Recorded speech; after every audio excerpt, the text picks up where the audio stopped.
नमस्कार देवी और सज्जनों, स्वागत है आपका पैसा बनाओ .in यूट्यूब चैनल पर। पिछले हफ्ते और इससे लगातार जैसे कि हमने आपको काफ़ी दिनों से जो एनालिसिस रिपोर्ट रही है हमारी, आशा है आप सभी को पसंद आता होगा। और अगर आप हमारे इस यूट्यूब चैनल पर नए आए हैं तो कृपया अभी के अभी हमारे चैनल को सब्सक्राइब करें, लाइक करें, कॉमेंट करें और अपने दोस्तों के बीच साझा करना बिल्कुल ना भूलें।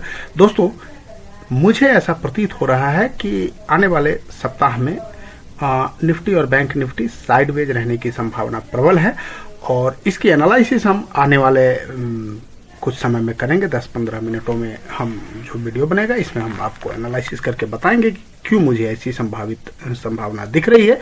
चार्ट ऑफ द वीक जो हम आपको अमूमन देते आए हैं, हर वीक एक special chart of the week देते हैं जो कि लॉन्ग टर्म के लिए एक इन्वेस्टमेंट पिक होता है और उसमें अभी तक जिन लोगों ने भी इन्वेस्टमेंट किया है और वो बहुत अच्छा उसमें निवेश पाए हैं। और दोस्तों, निफ्टी बैंक निफ्टी के लेवल्स तो हम देंगे ही, चाहे आप स्कैल्पर हो, चाहे आप शॉर्ट करने के लिए बैठे हो, आप लॉन्ग करने की चाहत रखते हो, या आप जैसी भी आपकी भावना हो वो आप पे डिपेंड करता है, बट आप लेवल्स हमसे प्राप्त कर सकते हैं। उसके अलावा ये जो हमारे कुछ आने वाले समय है, यानी ये जो वीक है 20-11 से लेकर 24-11 तक के बीच में निफ्टी और बैंक निफ्टी के क्या लेवल्स रह सकते हैं वो सभी हम जानेंगे।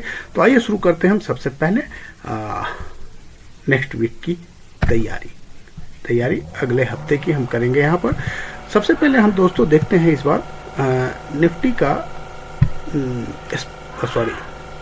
सबसे पहले हम वर्ल्ड लेवल का जो अभी परिस्थितियां बनी है वो हम देख लेते हैं। तो आफ्टर ऑल क्राइसिस अब कुछ शांति का आया है, लग रहा है अब जैसे कि कुछ बहुत अच्छी खासी परिस्थितियां ग्लोबली परिवेश कुछ सुधरा है, संभला है। और अब यूएस 10 ईयर बॉन्ड जो है वो अपने 4.5 से भी नीचे आ गया, यानी 4.4 पे है। डॉलर इंडेक्स जो 107 तक पहुंच गया था, अब वो 103.6 पे आ गया है। और ब्रेंट ऑयल भी जो कि 95-97 तक पहुंच गया था वो अब 80 के आसपास आ गया, यानी everything is fine in the world market. अभी पूरे विश्व में लगभग सब कुछ अच्छा चल रहा है, लेकिन उसके उलट अगर एफआईआई पोजीशन की स्थिति देखें तो यहाँ स्थिति विकराल बन चुका है। अब आप पूछेंगे ऐसा क्या विकराल, तो शायद अगर आपने एफआईआई की जो एफआईआई की पोजीशन अगर कभी आपने एनालिसिस की होगी, और जैसा कि मैंने इसमें ढूंढा है काफ़ी दिनों से, तो मुझे ऐसा लगभग 1 साल में अभी तक कहीं पे नहीं मिला जिसमें कि इस तरह की उन्होंने कॉल वर्सेस पुट की होल्डिंग रखी हो। मतलब अमूमन मोर देन 12 टाइम से भी ज़्यादा 13 टाइम मान के चलिए, क्या कहती है 40 15 15 30 15 टाइम, मोर देन 15 टाइम आपको ये कह लीजिए कि कॉल वर्सेस पुट का रेशियो है। यानी कि उन्होंने कॉल होल्ड किया है 26,000 और पुट होल्ड किया हुआ है उन्होंने 3.52 लाख। तो नेवर सीन बिफोर, जब से मैं एफआईआई डाटा को एनालाइज कर रहा हूँ जो कि लगभग 1-1.5 साल हो गए, तो मैंने ऐसा मैंने डाटा अभी तक नहीं देखा है और ये पहली बार देख रहा हूँ। और मैं इसलिए इसको एनालाइज भी नहीं कर सकता क्योंकि मैंने देखा ही नहीं है। जैसा कि ये प्रतीत हो रहा है कि ये यूज निगेटिव है। एफआईआई जो इस तरह का पोजीशन बना है उसके अकॉर्डिंगली ऐसा प्रतीत हो रहा है कि वो बहुत ज़्यादा निगेटिव है इंडियन मार्केट पे, बट चार्ट ऐसा कुछ कह नहीं रहा है। तो चार्ट नहीं कह रहा है और ये कर रहे हैं ऐसा, इसका मतलब ये है कि ये इसको पुट सेल करके, और मार्केट अगर साइडवेज रह जाता है तो इनको उस पोजीशन में कुछ ना कुछ कॉल पुट का जो सेलिंग रेशियो है उसके अकॉर्डिंगली अपना साइडवेज का बेनिफिट लेने के लिए भी ऐसा कर सकते हैं। और बहुत तरह की इसमें पोजीशन हेज में वो लोग बनाते हैं, तो वो हेज का अलग ही माया है। लेकिन ओवरऑल अगर आप देखें तो यहाँ पे जो ओआई चेंज हुआ है उसमें भी उन्होंने सारे शॉर्ट कवरिंग लगभग कर लिए हैं, कुछ खास है नहीं उनके पास अब इसमें। अगर ओवरऑल अमाउंट की बात की जाए फिगर की, तो जो स्टॉक में उनका निगेटिव रहा है 500 करोड़ के आसपास, और इंडेक्स में भी उनका लगभग 500-600 करोड़ के आसपास रहा। तो कोई बहुत बड़ी बिकवाली का आंकड़ा भी यहाँ से नहीं आया है, तो इसको आप न्यूट्रल मान सकते हैं। सिर्फ होल्डिंग का जो डाटा है वो एक बहुत ही निगेटिव है। ये एक मेजर चिंता का विषय है, इस पे आप नज़र रखेंगे। तो हम अगर निफ्टी स्पॉट की बात करें तो निफ्टी 50 का जो स्पॉट का प्राइस है वो अपने बैंड के अपर लेवल पे ट्रेड कर रहा है, और पिछले दिनों यानी फ्राइडे को ये बैंड के अपर लेवल को टच करके वापस आया था। जब वो टच किया था तो वहीं पे मैंने अपनी प्रॉफिट बुकिंग की थी, जो कि मैंने आप लोगों को स्क्रीनशॉट भी भेज दिया था, क्योंकि हमने यहाँ पर पोजीशन बनाया था और यहाँ पर बुक किया था। इट्स एनफ, इससे ज़्यादा उम्मीद करना बेमानी है। अब हम इंतज़ार कर रहे हैं, या तो ये लेवल आ जाए 19,500 का, या फिर ये लेवल आ जाए 19,300 का। जहाँ से भी हमें रिवर्सल दिखेगा हम वहीं पे गाड़ी में बैठ जाएंगे, क्योंकि अब एक बार इसको ब्रेक करने के लिए यहाँ आना या यहाँ आना लाजमी बनता है, और यही हमारा इस हफ्ते टारगेट है। या तो निफ्टी यहाँ आने की संभावना है, या अगर बहुत ज़्यादा प्रॉब्लम हुआ तो यहाँ और कुल मिलाकर के ऊपर नीचे साइडवेज में निकाल देगा।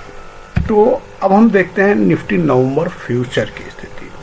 तो यहाँ पर जो देखते हैं दोस्तों, तो ये लेवल्स जितने भी यहाँ पे हमने लिखे हुए हैं, ये सारे लेवल्स को आप राइट डाउन कीजिएगा। अगर आप स्कैल्पिंग करते हैं तो ये सारे लेवल्स आपके काम आने हैं, इसलिए आप इसे लिख लीजिएगा। लेकिन हम जो पोजिशनल ट्रेडर्स हैं उनके अकॉर्डिंग मैं बात करता हूँ, तो 19,400 का जो नवंबर फ्यूचर का प्राइस है, ये अब आपके लिए डू एंड डाई का लेवल है, ये फाइनल लेवल है।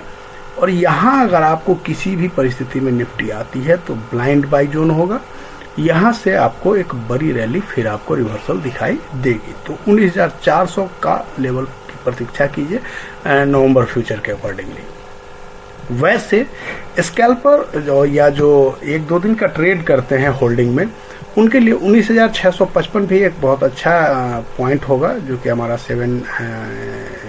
9 EM में है। तो 19,655 अगर आता है तो वहाँ पर भी पोजीशन बनाया जा सकता है एक छोटे से एसएल के साथ। जब तक इसके नीचे क्लोज हो जाए तो हम एग्जिट कर जाते हैं, और उसके बाद फिर इस लेवल का वेट करते हैं। अगर यहीं से रिवर्सल दिखा तो फिर यहाँ से ही बूम होने की संभावना हो सकती है। मार्केट देखिए संभावनाओं का विषय है, मार्केट में कोई 100% परफेक्शन तो हम ये नहीं कह सकते 100% की यही होगा, बट हाँ एक अमूमन हम लोग एक दिशा तय कर सकते हैं कि हाँ ऐसा हो सकता है या ऐसा हो सकता है। तो जिधर की हमें संभावना प्रबल दिखती है हम उस तरफ चलने का प्रयास करते हैं। बाकी हमें चलना तो फॉलो तो मार्केट को ही करना है। ओवरऑल मार्केट इज सुप्रीम, तो हमें उसकी ही हर अदा को पसंद करनी है, चाहे बाजार जिस तरफ चले हम उसके साथ ही जाएंगे। किंतु यहाँ पर अभी मैं इसलिए कह रहा हूँ कि ये तो एक नंबर 1 की ये पिवोट के पास है, तो पिवोट इसका जो है 19,780 पे ये पहला इसका सपोर्ट है, जिस पे हमने लास्ट डे में ट्रेड भी किया था यहाँ से एक रिवर्सल के लिए, और हमें 40-50 पॉइंट मिला भी। हमने शॉर्ट टर्म के लिए ट्रेड किया था इसके अकॉर्डिंगली, पिवोट के अकॉर्डिंगली। तो हम इस तरह कई सारे चीज़ों को देख करके ट्रेड करते हैं, जहाँ पर से सपोर्ट दिखा वहीं से हम ट्रेड ले करके स्कैल्पिंग हो या शॉर्ट टर्म ट्रेड हो, 5 मिनट ट्रेड हो, 10 मिनट ट्रेड हो, क्योंकि हम अगर शॉर्ट टर्म में पैसा कमाने के लिए बैठे हैं तो हमें कुछ न कुछ तो लेवल पे ही ट्रेड करना होगा। अगर ये सारे स्टेशन हैं, ये जितने आपको नंबर्स दिख रहे हैं, ये सारे एक स्टेशन के नाम हैं। अब जिस स्टेशन से हमें दिखेगा कि हाँ यहाँ पे गाड़ी रुकी है और यहाँ से फिर वापस जाने के लिए तैयार है, तो हम यहीं पे गाड़ी में बैठ जाएंगे। यहाँ अगर नहीं रुकी गाड़ी, यहाँ पे रुकी तो हम यहाँ पे बैठ जाएंगे, अगर वहाँ पे नहीं यहाँ पे रुकी तो ठीक, बट बैठना स्टेशन पर ही है, ये ध्यान रखेंगे। उससे क्या होगा कि आपका खतरे की संभावना कम होगी, स्टॉप लॉस आपका छोटा होगा। अगर ये स्टेशन से मान लीजिए यहाँ से वापस जाने की संभावना दिखी थी और वापस नहीं जाकर वहीं से गाड़ी रिवर्स हो गई है, हम उतर जाएंगे। हमारा कितना जाएगा, 2, 5, 10 रुपए का हमारा सेल होगा, बड़ी बात नहीं है। लेकिन अगर आप कहीं इन बिटवीन बैठने का प्रयास करते हैं और वहाँ से अगर वापस नहीं गए गाड़ी, तो वो तो जाने की संभावना भी कम होती है, तो वहाँ नुकसान होने की संभावना ज़्यादा होती है। तो इसलिए मैं आप लोगों को बताता हूँ कि स्टेशन टू स्टेशन आप ये स्टेशनों के नंबर्स नोट कर लीजिए, और इसी स्टेशन पे जब गाड़ी आए तो बैठने का प्रयास कीजिए। जब जैसे ये CPR का यहाँ पे लेवल है, और CPR के ठीक ऊपर में आपको AB वेब का लेवल है, उसी के पास में आपको 20 SMA भी है। तो ये सारे मिलकर के कुल मिलाकर के ये जो 19,400 का फ्यूचर प्राइस का लेवल है, ये आपको लक्ष्मण रेखा का काम करेगा। आने वाले समय में इसके नीचे गिरने की संभावना बहुत कम है, तो यहाँ पे हम एक बार खरीदारी करने का बेशक प्रयास करेंगे। अब देखते हैं हम दोस्तों निफ्टी दिसंबर फ्यूचर की बात। तो यहाँ पर भी देख लें, जो जैसा मैंने आपको बताया था कि दिसंबर फ्यूचर का जो है 19,892 का आपका वो लेवल था बॉन्ड प्राइस का। तो ये बॉन्ड प्राइस के ऊपर भी अच्छे से टिक गया और 2 क्लोजिंग भी हमें मिल चुकी है। अब ये वीकली क्लोज भी इसके ऊपर कर चुका है, तो चिंता की कहीं कोई बात नहीं है। अब यहाँ पर ध्यान देने वाली बात है कि क्या इसके ऊपर ये सस्टेन हो पाता है। तो यहाँ पर भी अगर हम देखेंगे तो ये लगभग 50 पॉइंट नीचे यानी 70 के पास है, इसका 19,870 के पास में यहाँ पर हमारा पिवट है। तो फर्स्ट सपोर्ट हमको यहीं से मिलने की संभावना अगर आप दिसंबर फ्यूचर को ट्रेड करेंगे तो। और उसके बाद यहाँ पे 19,500 के आसपास अपना CPR का लेवल है, वहीं पे 19,590 के आसपास इसका वॉर्न एवीवेब आ रहा है, और 20 में भी आपको 19,480 के पास में आ रहा है। तो ये कुल मिलाकर के एक रेंज जो यहाँ पर बन रहा है, ये बहुत ही अच्छा सपोर्ट का रेंज बन रहा है। तो अगर ऊपर ब्रेकआउट हो जाता है 19,985 के एवब दिसंबर फ्यूचर, तो ये डेली लेवल पे ब्रेकआउट होगा और यहाँ पर हम बैठ जाएंगे ट्रेन में, अगर इसके ऊपर ब्रेकआउट होता है तो। अदरवाइज हम वेट करेंगे किसी एक स्टेशन का, जब स्टेशन के पास गाड़ी आएगी तो हम यहाँ पे बैठेंगे। अगर ऐसा नहीं होता है तो हम तब तक प्रतीक्षा करेंगे। अब हम देखते हैं दोस्तों मार्केट प्रोफाइल के अकॉर्डिंग मार्केट प्रोफाइल का चार्ट क्या कह रहा है। तो मार्केट प्रोफाइल के अकॉर्डिंग निफ्टी में कहीं कोई तकलीफ नहीं है, निफ्टी बहुत मजबूत है, फुल स्ट्रेंथफुल है और लगातार हायर हाई बन रहा है, बॉडी हाई पर बन रहा है और हाई के आसपास ही क्लोजिंग भी मिली है। वीवेब और पीओसी दोनों ही ऊपर है, वीवेब और पीओसी के ऊपर की क्लोजिंग मिली है। जो हमारा HVN हाई वॉल्यूम नोड बन के आया है 19,500 पे, और उसके बहुत ऊपर जाके 19,800 के एवब हमें क्लोजिंग मिली है। तो कहीं से डरने की कोई बात नहीं है यहाँ पर। अब हम दोस्तों यहाँ पर देखते हैं कि चार्ट ऑफ द वीक में हमने जो चार्ट सेलेक्ट किया है इस बार, वो है हाथवे केबल। हाथवे केबल में एक ब्रेकआउट आया है, डेली और वीकली पे हो चुका है और मंथली पे ब्रेकआउट के लिए तैयार है।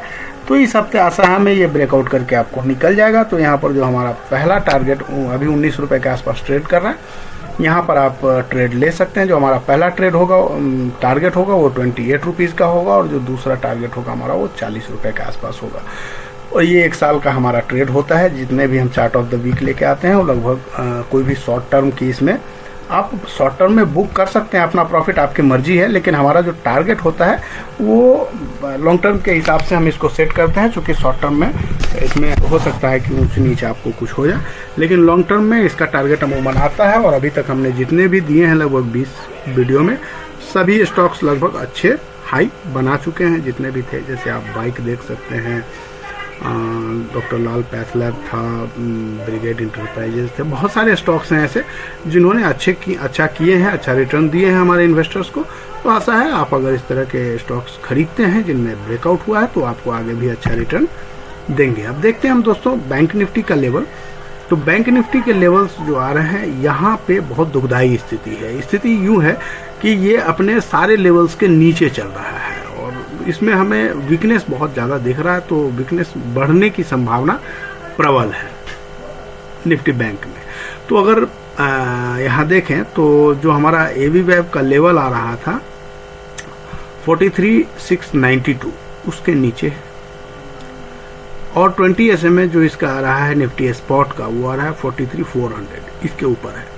43,400 पे ही 43,200 पे ही इसका CPR और का लेवल है। तो डेली CPR का जो लेवल है इसका 43,200 पे, इसके ऊपर अगर सस्टेन करता है जब तक तब तक तो ठीक है, लेकिन इसके नीचे अगर ब्रेकडाउन देता है तो एक बड़ी गिरावट होने की संभावना है। वैसे ऐसा लगता नहीं है, ये RBI का जो अनाउंसमेंट हुआ है उसके वजह से थोड़ी सी एक गिरावट आ सकती है और आशा है कि 43,400 43,200 के आसपास ये संभल जाना चाहिए। अब निफ्टी बैंक निफ्टी नवंबर की फ्यूचर की अगर स्थिति हम देखें तो ये बिल्कुल अपने एवीवेब के पास आकर के रुका हुआ है। यहाँ उसका जो CPR है वो भी यहीं पे है, यानी 43,500 और 43,630 इनका बहुत सारे लेवल्स हैं। ये एवीवेब का लेवल है, ये 20 SMA का लेवल है और यहीं पे आपको CPR का भी लेवल है। तो ये जो लेवल है यानी कल का जो लो है, फ्राइडे का लो, ये बहुत क्रूशियल लेवल है। इसके नीचे अगर सस्टेन होता है तो फिर एक बड़ी गिरावट आने की प्रबल संभावना बढ़ जाती है। तो वो लेवल्स आप राइट डाउन करेंगे, ध्यान रखेंगे, और ये सारे स्टेशंस जो आपको रखे हुए हैं जो बैंड का लो है वो सारे आप ध्यान देंगे इस पर। अब दोस्तों देखते हैं हम दिसंबर फ्यूचर की स्थिति। तो दिसंबर फ्यूचर अपने एवीवेब के नीचे ट्रेड कर रहा है ऑलरेडी, लेकिन ये अभी 20 SMA के ऊपर है। तो 43,860 का ये जो लेवल है ये आपका 20 SMA का लेवल है। तो यहाँ ये ध्यान देंगे 43,986 पे क्लोज हुआ है, तो 100 पॉइंट दूर है अभी। और 43,800 पे दिसंबर फ्यूचर का जो है CPR लेवल है, तो इसे भी ध्यान रखेंगे। अगर वहाँ से गाड़ी छूटती है तो फिर ये 43,000 तक आने की संभावना हो सकती है। वैसे इसकी ज़रूरत मुझे मेरे ख्याल से नहीं पड़ेगी और यहीं से एक रिवर्सल मिल जाना चाहिए और इसी के आसपास कहीं जिगजैग करके मार्केट पूरा हफ्ता ये काटने का प्रयास करेगा। बाकी कोई खास इसमें होने की संभावना मुझे नहीं दिख रही है। न्यूज़ बेस्ड है, चूँकि अभी बहुत सारे जो बड़े बिग बैंक्स हैं उनका जो प्राइस अर्निंग रेशियो है वो बहुत ही अच्छा है। प्राइस टू बुक वैल्यू भी बहुत सस्ते में अभी अवेलेबल है छोटे बैंकों के मुकाबले। तो वहाँ पे बड़े जो इन्वेस्टर्स हैं वो इन्वेस्ट कर रहे हैं, अभी आकर के बड़ी मात्रा में खरीदारी कर रहे हैं। तो वो बहुत ज़्यादा गिरावट की भी संभावना से इनकार किया जा रहा है, क्योंकि चूँकि जब वो खरीदने के लिए आ चुके हैं तो अब गिरने नहीं देंगे। और बैंक निफ्टी जब गिरेगा नहीं और ऊपर जाने की कोई बहुत बड़ी संभावना, चूँकि RBI बैड न्यूज़ लेकर के आई है तो ऊपर जाने की तो संभावना से इनकार ही किया जा रहा है फिलहाल। तो ऊपर जाएगा नहीं और वो नीचे जाने देंगे नहीं, यानी बीच में कहीं झूलने की संभावना प्रबल दिख रही है। अब यहाँ पर देखते हैं हम वीकली मार्केट प्रोफाइल का जो चार्ट बना है उसमें। तो यद्यपि अपर लेवल पे जाकर के मार्केट सस्टेन हुआ था, लेकिन इसमें डबल डिस्ट्रीब्यूशन हो गया और लास्ट के जो 2 दिनों में ये जो बिकवाली हुई है RBI न्यूज़ के बाद, उसकी वजह से ये थोड़ा सा वीक हो गया है। तो ये अपने POC और BWAP के नीचे आकर के इसने वीकली लेवल पे क्लोजिंग दी है। हालांकि लास्ट वीक के बॉडी को होल्ड करने में कामयाब हुआ है और 43,700 के आसपास की इसकी क्लोजिंग मिली है। तो अब अगर यहाँ पर देखें जो बड़ी बिकवाली की बात हुई है वो 44,000 पे HBN ऑलरेडी बन चुका है, जो कि हमारा POC भी था और POC के पास ही हमारा HBN बना था। HBN के ऊपर जो इतनी बड़ी बिकवाली हुई कि वो धड़ाम से गिर चुका है। तो उस पर आप एक बार नज़र रखेंगे। अब जब तक 44,000 के वो सस्टेन नहीं होता है कोई बड़ी खरीदारी नहीं करेंगे। लेकिन यहाँ पे 43,800 पे भी एक बड़ा HBN क्रिएट हुआ है। तो देखते हैं आने वाले समय में क्या होता है। और इसी के लिए मैंने आपको बताया कि चूंकि निफ्टी मजबूत है और बैंक निफ्टी की कड़ी कमजोर है और दोनों एक दूसरे के विपरीत जब चल रहे हों तो इस वैसा हफ्ता अमूमन बेसलेस होता है और वो ऊपर नीचे करते हुए झिकझैक में साइडवेज में ही निकल जाता है। तो दोस्तों ये हमारा paisabanav.in का वेबसाइट है। यदि आपको अकाउंट खोलना हो या किसी भी तरह की फाइनेंशियल हेल्प चाहिए तो आप हमसे सहयोग ले सकते हैं और हमारा ये पूरा हेल्प आपको फ्री ऑफ कॉस्ट है। तो ये ध्यान रखेंगे, हम मोतीलाल ओसवाल और एंजल ब्रोकिंग के सब ब्रोकर भी हैं। तो यदि आप हमसे जुड़कर अकाउंट खोलना चाहते हैं या आप शेयर बाजार की बारीकियों को सीखना चाहते हैं तो हमसे जुड़ें और फ्री ऑफ कॉस्ट हम सारा कुछ सिखलाते हैं। हमसे जुड़ने के लिए आपका बहुत बहुत धन्यवाद। हमें सुनने देखने के लिए भी आपका धन्यवाद। Thank you very much. जय हिंद।